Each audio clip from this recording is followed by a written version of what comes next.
तप करने का कोई समय है तो युवा अवस्था है। जर्जरित शरीर ये तप करने के लिए नहीं है। शिव महापड़ ग्रंथ में जिनका शरीर जर्जरित हो गया, जो वयोवृद्ध हो गए, उनके लिए कोई व्रत नहीं, उनके लिए कोई साधना नहीं, उनके लिए कभी कोई एकादशी का उपवास न हो सके तो उनको भी दोष नहीं लगता, कोई त्रयोदशी का व्रत न हो सके, कोई भी पूजा अर्चन भी उनके लिए न हो सके तो जो वयोवृद्ध हो गए उनको कोई दोष नहीं लगता है। अरे वहां तक कह दिया जिनकी आयु हो गई है वो कभी स्नान न कर सके तो भी उनको दोष नहीं लगता। इसलिए साधना, उपासना, अनुष्ठान करने का कोई श्रेष्ठ समय है, सुवर्ण समय है तो युवा अवस्था है। इसलिए हर युवाओं को जीवन में साधना करनी चाहिए, अनुष्ठान करना चाहिए, उपासना करनी चाहिए, विशेष करके परमात्मा का आराधन करना चाहिए। उससे जीवन जीने का श्रेष्ठ आध्यात्मिक बल मिलता है। जो आध्यात्मिक नहीं है, परमात्मा के प्रति जिनका कोई भाव नहीं, उनका जीवन खोखला होता है। जीवित होते हुए वो व्यक्ति मरा हुआ लगता है। इसलिए जीवन को जीवित रखने के लिए साधना, अनुष्ठान, उपासना बहुत आवश्यक है। इसलिए सती ने भगवान शिव जी का कठिन आराधन किया और कितने कष्ट पड़े, कितने दुख सती पर पड़े। अभी राजमहल में रहने वाली हिमालय पहाड़ों में तपस्या कर रही है तो हिमालय पहाड़ में थोड़ी के कभी ठंडी, इतनी गर्मी, इतनी कड़कड़ती ठंडी, बहुत कुछ। लेकिन सती ने भगवान शिव जी का भजन नहीं छोड़ा। महादेव ने स्वयं ने साधु वेश धारण करके सती की मानसिक परीक्षा कितनी ली। सती को शिव भक्ति को छुड़ाने के लिए भगवान शिव जी ने शिव जी के बारे में विरोधाभास प्रवचन किया, शिव जी के संपूर्ण विरोध में बोले। शंकर जी के बारे में इतनी बुराई की, इतनी बुराई की, जिनको हम शिव निंदा भी कहते हैं और बहुत हृदय से कहते हो। कभी देव की, महादेव की, साधु संत ब्राह्मण सज्जन लोगों, धर्मशास्त्र, कभी निंदा तो उनकी करनी नहीं चाहिए, लेकिन कभी निंदा सुननी भी नहीं चाहिए। जो साधु ब्राह्मणों की निंदा करते हो, निंदा सुनते हैं, उनके परिवार में निर्धनता आती है, दरिद्रता आती है। इसलिए कभी जो है उनके कर्म उनके भाग्य में है, आप क्यों उनके पाप में भागीदार हो रहे हैं। इसलिए शत्रुओं की भी कभी निंदा नहीं करनी चाहिए। हम कथा श्रवण करके छोटी छोटी बात को पकड़कर हम जीवन को ऊंचाई पर ले जाएंगे। हमारे जीवन का श्रृंगार सोना चांदी हीरा मोती ब्रांडेड वस्त्र नहीं है। हमारे जीवन का श्रृंगार हमारे सद्गुण है, हमारी सहनशीलता है, हमारी सहन शक्ति है, हमारा समर्पण है, परमात्मा के प्रति भाव हमारा श्रृंगार है। सती ने कितनी कठोर तपस्या तो की, ऊपर से भगवान शिव जी ने कितनी परीक्षा की, लेकिन महादेव का भजन नहीं छोड़ा। और मैं तो हर कथा में कहता हूं, जीवन में कुछ भी हो जाए, कितनी परीक्षा, कितना ही संकट, कितना ही कष्ट, कितना ही दुख, चारों तरफ से दुख टूट पड़े, लेकिन भगवान महादेव की भक्ति कभी जीवन में छोड़नी नहीं चाहिए। क्योंकि आपका साथ सहारा, आपको जीवन पार करने के लिए महादेव की भक्ति श्रेष्ठ सहयोगी रहेगी और कुछ नहीं रहेगा। कितने हमने धन संपत्ति एकत्र कर ली, बहुत लोग 7-7 पीढ़ियों का सोचते हैं। मेरे बेटे को धन की चिंता नहीं रहेगी, उसके पोते को धन की चिंता नहीं रहेगी, 7 पीढ़ी खाते रहे तो भी खाली होने वाला नहीं, इतना धन एकत्र। नहीं, कुछ नहीं। और आपकी तीसरी पीढ़ी आपकी छवि भी घर में रखने के लिए तैयार नहीं है। आपकी चौथी पीढ़ी आपको नाम भी कभी याद नहीं करेंगे, तो क्यों भाई।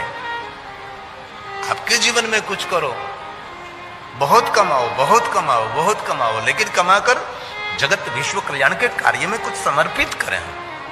इस केशरवानी परिवार ने पुरुषार्थ किया होगा, मेहनत की होगी, बहुत समय से थोड़ा धन एकत्र करके चारों भाइयों ने मिलकर, दीनानाथ जी, आनंद जी, हमारे मिथिलेश जी और नवीन जी, सब ने मिलकर ये धन खर्च किया, समर्पित किया प्रभु के मार्ग में। तो हम सबको मुंगेली में इतनी दिव्य और भव्य सुंदर शिव महापण कथा का अवसर हम सबको मिला है। इसलिए जीवन को गंभीरता से समझने का प्रयास करें। और बहुत दिल से कहा, जीवन तो कष्ट से भरा हुआ।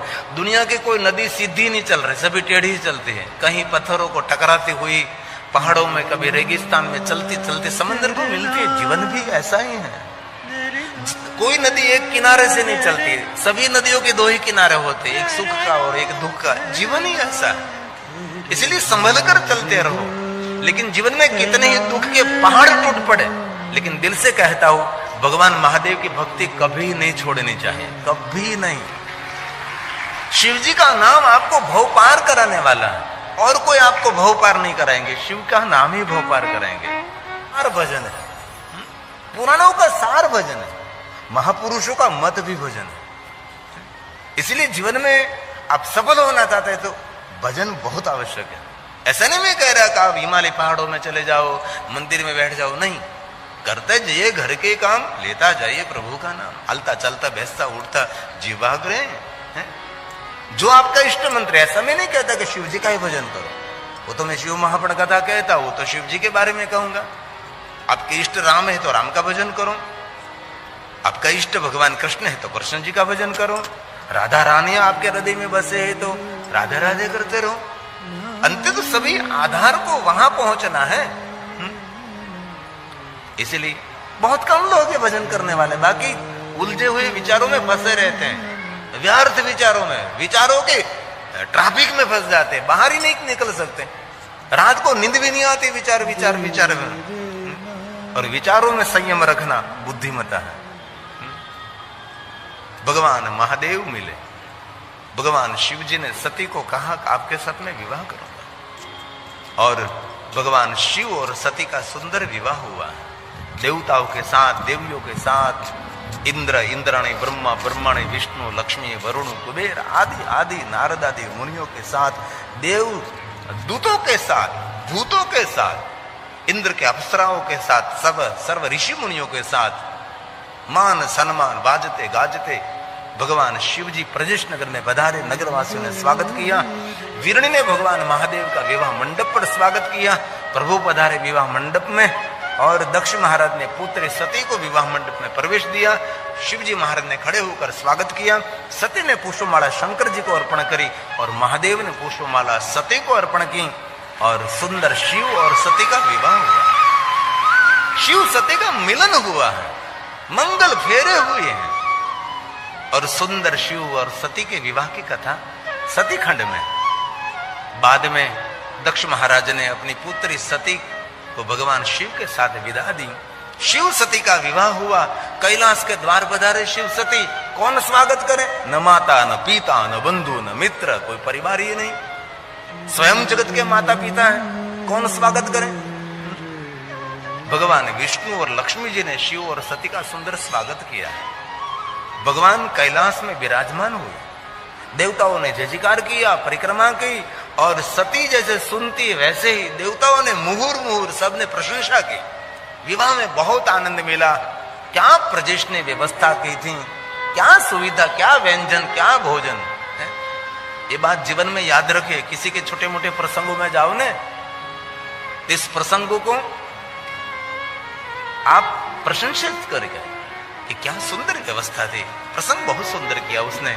बेटी का विवाह किया, कुछ कमी नहीं रखी, बेटे का विवाह किया, कुछ कमी नहीं रखी। दूसरों के प्रसंगों की कभी निंदा नहीं करनी चाहिए, कभी नहीं। लोगों को आदत होती है कहीं न कहीं कमियां ढूंढते रहे, ऐसा नहीं करना। देवताओं ने बहुत प्रशंसा की, विवाह में बहुत मजा आया, आनंद आनंद किया। और भगवान शिव जी को कहा और माता सती को कहा कि हम हमारे लोक में प्रयाण करते हैं, और सभी देवता अपने अपने लोक में गए। भगवान शिव और सती ने सुंदर विचरण किया। जंगल जंगल, वन वन, नदी के तट तट, समुद्र के तट पर, पहाड़ों पहाड़ों के कंदराओं में शिव और सती विवाह के बाद विचरण कर रहे हैं। विचरण करते करते कुंभ ऋषि के द्वार पधारे, और शिव और सती कुंभ ऋषि के द्वार आए।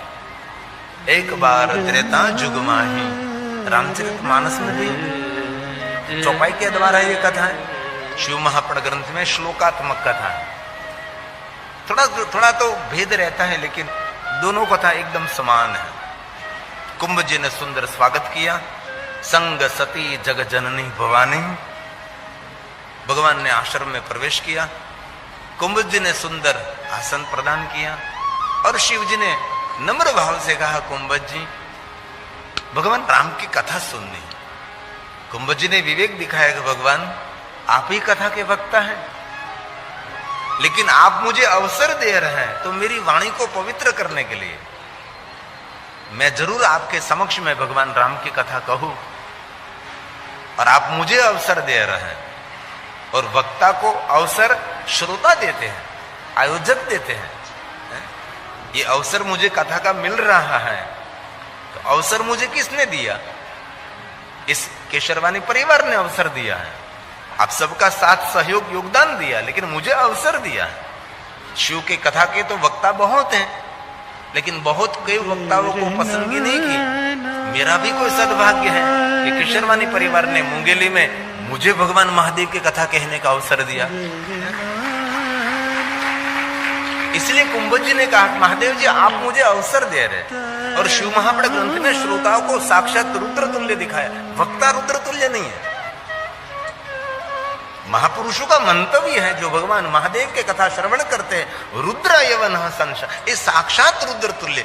इसीलिए मेरे लिए आप सभी भगवान शंकर जी के स्वरूप हैं, और मैं कोई जीव को कथा नहीं सुना रहा हूं, मैं स्वयं शिव को कथा सुना रहा हूं, मैं मेरे महादेव को कथा सुना रहा हूं। शिव स्वयं कथा श्रवण करते हैं।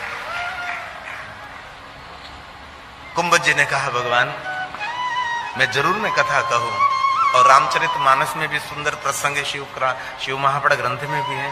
राम कथा मुनि बर्ज बखान, एक एक प्रसंग को पकड़ पकड़ कर सुंदर सुंदर वर्णन किया। एक एक प्रसंग को डीप में समझाए, गहराई से समझाए।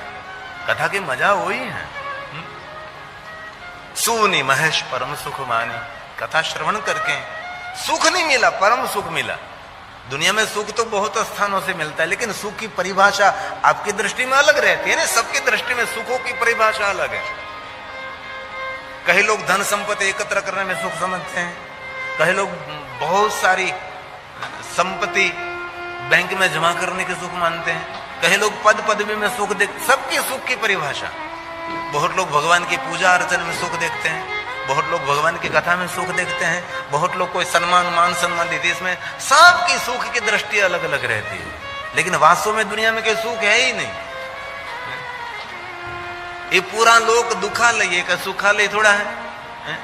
सब दुखी है, नजदीक से मिलते नहीं, इसीलिए पता नहीं कि सुख एक दुख है। बाकी बहुत नजदीक से मिलो तो उसके पास सुख नहीं निकलेगा, उनके पास दुख ही निकलेगा।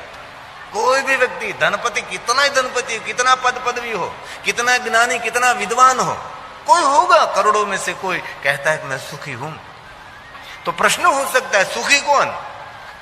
तो जवाब दिया, तुम्हारो भजन राम को पावे, जन्म जन्म के दुख बिसरावे। जिनके पास भगवान का भजन है वो सबसे बड़ा सुखी है। उनसे बड़ा सुखी कौन हो सकता है? इसलिए सुख का द्वार भगवान का भजन है। इसलिए भजन कभी छोड़ना नहीं चाहिए। कुछ भी हो जाए, कोई अपमान कर रहा है, मान कर रहा है, कोई निंदा कर रहा है, कोई आपके लिए बहुत बुरी बुरी बात बोल रहा है, बहुत कुछ परेशान कर रहा है, लेकिन भजन आपके लिए बिलीपत्र चढ़ाने का विरोध नहीं। लेकिन बहुत सारे साधु पुरुषों को मैंने देखा कुछ भी नहीं, बस शिव जी का भजन करते हैं, ध्यान करते हैं। और शिव परंपरा पूरी ध्यान की परंपरा है। कभी डिप्रेशन में नहीं जाना है, हताश निराश नहीं होना है, एंजाइटी ग्रस्त नहीं होना है, तो ध्यान परंपरा में प्रवेश करो। एक दिन में नहीं होता। कोई कहे 7 दिन की क्लास करो, मैं आपको ध्यान सिखा देना, कभी नहीं होता। दीर्घ काल तक ये प्रयास करना पड़ता है, तब ध्यान मार्ग में प्रवेश हो सकता है। पहले तो बहुत समय तक प्राणायाम करो, व्यायाम करो, अलम विलोम करो। बहुत समय के बाद मन धीरे धीरे स्थिर होता है, और ध्यान से समाधि को, और आप समाधि मतलब बुद्धि का विश्राम, बुद्धि का विराम। ये बहुत बड़ा मनोविज्ञान है। तो मैंने तो बहुत बार कहा, शिवालय का गर्भगृह ध्यान के अंदर है, लेकिन ध्यान करने वाले वहां कम लोग हैं। वहां तो सब पूजा पाठ, पूजा अर्चन, भगवान को इतना इतना चढ़ाती, इतना चढ़ाते। अभी मेरे पास समय नहीं। ब्रह्मानंद स्वामी ने एक सुंदर पद लिखा है, वृक्ष बगीचे रचना तेरे में कैसे पुष्प चढ़ाऊं। ब्रह्मानंद स्वामी ने उसके बारे में कहा कि मैंने कभी आपको देखा नहीं, मैं आपका ध्यान कैसे कर सकता हूं। गंगा यमुना नीर बहावे मंजन क्यों करवाओ, तेरे मस्तक पर से गंगा और यमुना बहती और मैं एक लोटा लेकर तुझे स्नान कराऊं, कैसे मेरे से हो सकता है सब कुछ? सकल जगत के पालन करता मैं कैसे भोग लगाऊं? तू पूरे जगत को पालन करता है, सबको भोजन देता है, भूखा जगाता है, भूखा किसी को सुलाता नहीं, और मैं तुझे कैसे भोजन करा सकता हूं? ऐसा बहुत सुंदर पद है, लेकिन अभी समय नहीं है, इसीलिए अभी हम गा नहीं रहे हैं। सभी कथा के रूप रंग अलग रहते हैं। भगवान शिव ने कहा, सती आपके मन में संशय है, संशय को अभी ही दूर करो आप, और कभी भी किसी के मन में संशय हो जाए तो इसी समय उसका निवारण करो। बाकी संशय आत्मा ये खत्म हो जाती, पूर्ण हो जाए, उसका जीवन पूर्ण हो जाएगा। इसीलिए उससे बाहर निकलो, श्रद्धा से जीवन को बनाओ, संशय से नहीं। लेकिन मनुष्य का स्वभाव है नित्य संशय करता रहता है, छोटी छोटी बातों में संशय। और भगवान को दीप किया, दीप बुझ गया, संशय आज कुछ होने वाला है, अरे कुछ भी नहीं होने वाला, ये पवन की झोंका है, इसलिए दीप बुझ गया, फिर से दीप है? और भगवान को माला चढ़े, नीचे गिर गई, ओ भगवान ने माला नहीं स्वीकारी, अरे तूने बराबर ठीक नहीं की थी इसीलिए नीचे गिर गई, भगवान को क्या तेरी माला के साथ है? ऐसी छोटी छोटी बातों से बाहर निकलो। अरे घर से बाहर निकले, बिल्ली निकली, ओ बिल्ली निकली, चलो पीछे वापस चले जाएंगे, नहीं जाएंगे। अरे ऐसी छोटी छोटी बातों में इस कितना बड़ा विराट ब्रह्मांड है, इस ब्रह्मांड में पृथ्वी का कोई अस्तित्व नहीं तो हमारा क्या हो सकता है अस्तित्व? ये ब्रह्मांड में पृथ्वी जो रज के समान है, तो शरीर का क्या अस्तित्व है? इसलिए इससे बाहर निकलो, खुले मैदान में जो संशय रहित जीवन बनाओ, कुछ भी होने वाला नहीं। एक बात कहूं, जो आपके मन में हो रहा है वही आपके जीवन में होने वाला है, उससे और कोई कुछ भी होने वाला नहीं। इसलिए मन आपका प्रफुल्लित आह्लादित आनंदित रहे, मन आपका सकारात्मक रहे, वही सबसे बड़ा मनोविज्ञान है। और शिव जी ने कहा, सती जरूर आप परीक्षा करिए, देखिए जरा, लेकिन विवेक का जतन करना, विवेक को कभी छोड़ना नहीं। और कथा आप सभी ने सुनी है, राम जी की कथा। तो सती सीता का रूप लेकर गई, और शिव महापुराण ग्रंथ में भगवान राम और सती का सुंदर संवाद है, श्लोकात्मक संवाद है, जो राम जी ने सुंदर सुंदर कथा कही सती को। और एक शिव गीता भी है, जब राम वन में ये लीला कर रहे थे, रो रहे थे, तब शंकर भगवान राम जी को मिले और सुंदर एक शिव गीता का प्रागट्य हुआ। राम जी ने महादेव के मुख से सुनी, और कृष्ण अवतार में वही गीता अर्जुन को सुनाई। और श्रीमद् भगवत गीता इतना सुंदर है, ऐसा नहीं कहीं से खोलो, आपके लिए कुछ कह रहे हैं। कभी भी हाथ में ऐसा करो, जहां से पढ़ो वहां से आपके लिए कुछ तो संदेश है ही, ये आपके लिए ही है। एक साधु पुरुष मुझे मिले थे, वो कहीं बाहर जाते हैं ना, तो पहले ऐसे ही श्रीमद् भगवत गीता खोल लेते हैं, और 2 पत्ते पर जो लिखा है वो सब कुछ सुन लेते हैं, और वो मानते हैं ये अर्जुन को नहीं भगवान कह रहा है, ये मुझे कह रहा है, ऐसा भाव लेकर वो निकलते थे। ऐसे एक साधु पुरुष मुझे मिले थे। धर्म ग्रंथ हमारा जीवन निर्माण करता है, हमारे ग्रंथियों को तोड़ता है, ये मेरे ग्रंथ हैं। छोटी छोटी ग्रंथियों से हम पीड़ित हैं। और सुंदर संवाद, सती वापस आई, महादेव ने कहा कि परीक्षा ले ली, कछो ने परीक्षा लेने ही गुस्साए, झूठ बोला। और शिव जी समझ गए, सती का त्याग हुआ, देवताओं ने जय जयकार किया। सती महादेव को पूछने लगे, क्यों जय जयकार करते देवता? और महादेव सती को कहे कि मैंने आपका त्याग कर दिया है, तो शिव जी बोले और सती का दिल दुखे, इसलिए महादेव जी मौन रहे। और बहुत हृदय से दिल से कहता हूं, परिवार में जितना मौन रहो ने, इतना परिवार संगठित रहेगा। जितना परिवार में बोलते रहोगे, इतना परिवार धीरे धीरे बिखर जाएगा। हमने दुनिया में कभी कहीं नहीं देखा है कि कुंवारा 4 भाई हैं अलग रहता है, कभी नहीं। 4 भाई माता पिता के साथ रहते हैं, परिवार के संग रहते हैं, चारों भाई साथ में भोजन करते हैं, साथ में रहते हैं। हमने कभी नहीं देखा कुंवारे 4 भाई बिलग रहे। लेकिन एक बड़े भाई का विवाह हुआ और एटम बम फोड़ा, सब कुछ बिलग सब कुछ खत्म।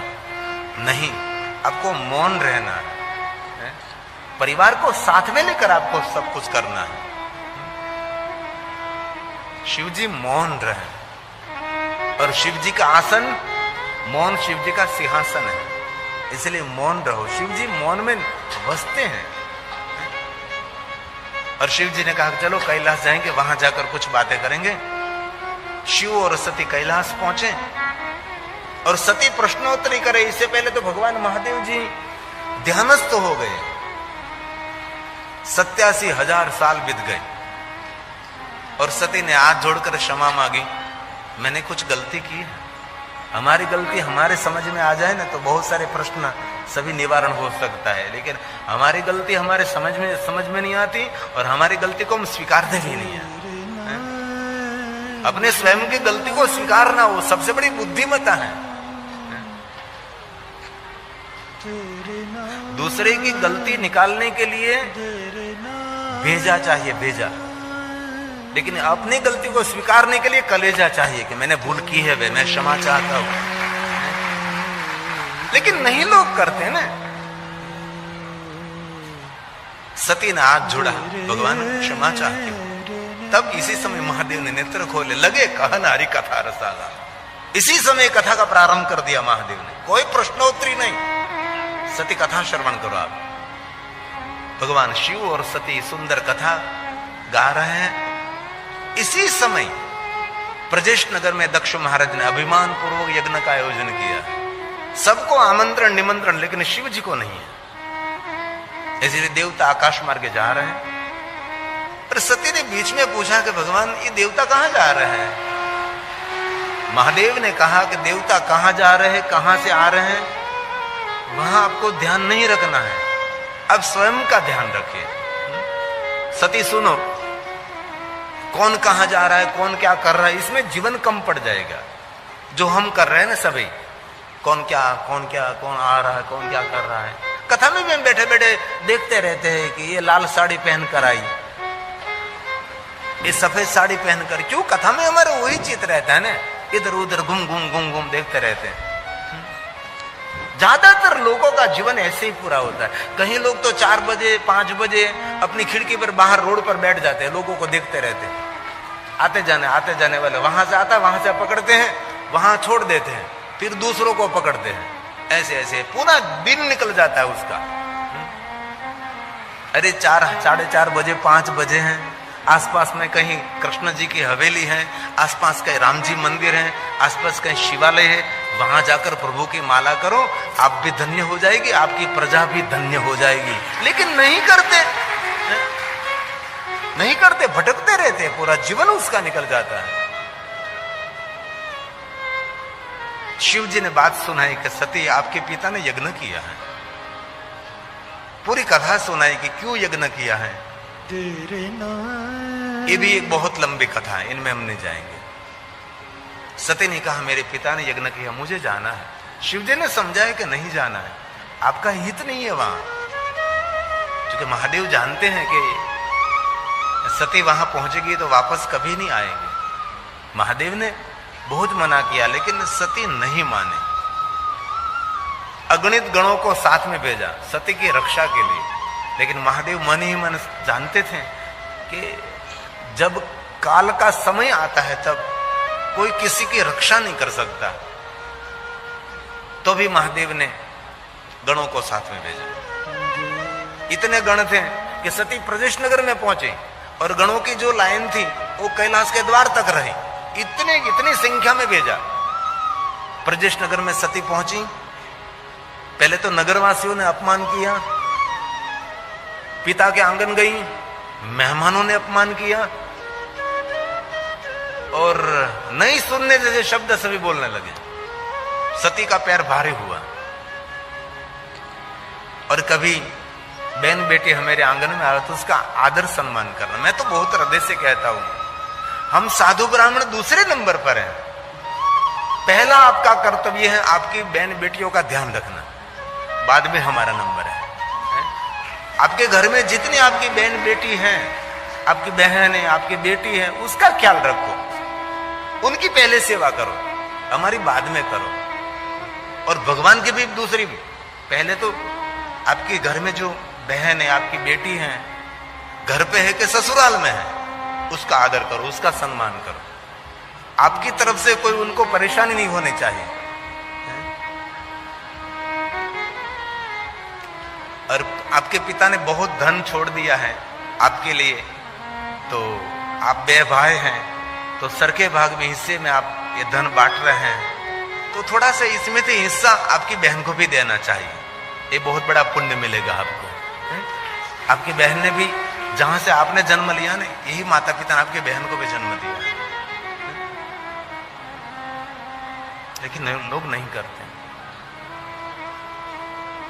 और मेहमानों के बीच में बैठी हुई मां वीरणी सती को देखकर खड़ी हुई, दौड़ती दौड़ती आई और सती को मिलने लगी कि बेटा, तेरे पिता ने तुझे निमंत्रण नहीं दिया है। मां और बेटी इतने भाव से मिले। और दुनिया में सभी के प्रेम अस्त हो सकता है, मां का प्रेम कभी अस्त नहीं होता। और आपके घर में जो आपकी माता जीवित है, तो आपसे बड़ा कोई भाग्यवान भी नहीं है। साक्षात देवी आपके घर में निवास कर रही है। जीवित मां आपके घर में है, रोज प्रणाम करो। और भगवान को गरम गरम भोजन कराओ न कराओ, लेकिन आपके घर में वयोवृद्ध दादा दादी है, वयोवृद्ध मां है, उनको समय पर ताजा भोजन कराओ, क्योंकि वृद्धावस्था में जठराग्नि उनकी शांत हो जाती है। इसलिए बासी भोजन, ठंडा भोजन वो लोग नहीं कर सकते। उसका ख्याल रखो, यही साधना है। भगवान में मंदिर में बैठा हुआ भगवान आपको कभी आशीर्वाद दे न दे, इसके बारे में मैं नहीं कह सकता, लेकिन आपके घर में जो वयोवृद्ध दादा दादी, वयोवृद्ध माता पिता है, वो जरूर आपको आशीर्वाद देते हैं। और जिनके साथ दादा दादी और माता पिता का आशीर्वाद है, दुनिया में उनका कोई बाल भी बाका नहीं कर सकेगा, कहीं भी आपके पीछे हट नहीं रहेगी। जो आपके घर में माता पिता की सेवा करना ये है, लेकिन माता पिता के साथ बोलने का व्यवहार नहीं और मंदिर में जाकर भगवान के आगे हाथ जोड़कर खड़ा है, ये कोई धर्म नहीं है। धर्म तो पहला हमारा कर्तव्य है।